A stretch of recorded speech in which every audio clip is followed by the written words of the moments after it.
What can we learn from comic scientists and clowns about science? How can we use humor and what kind of humor for science communication? And how can we understand the public image of science through comic performance? Learn all of this and more in our course on Science and Humor at CPAS. In this course, you will explore how to communicate your academic knowledge and research more effectively through humor, while also gaining more awareness of good practice and versatile, responsible use of nuanced humor in different situations and with different audiences. Humor is one of the most powerful tools in communication, and it really also shapes our cultural ideas of science. This is why this course will offer you new insights into the interconnection between science, comic performance, and pop culture.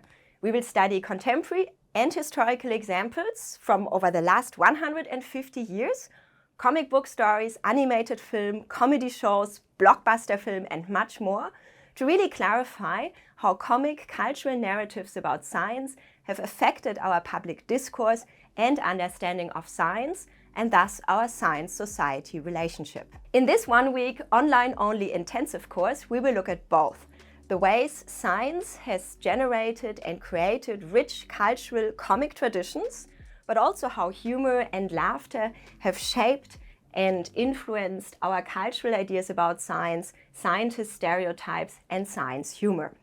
So really, this course is a conversation between the past, present, and future.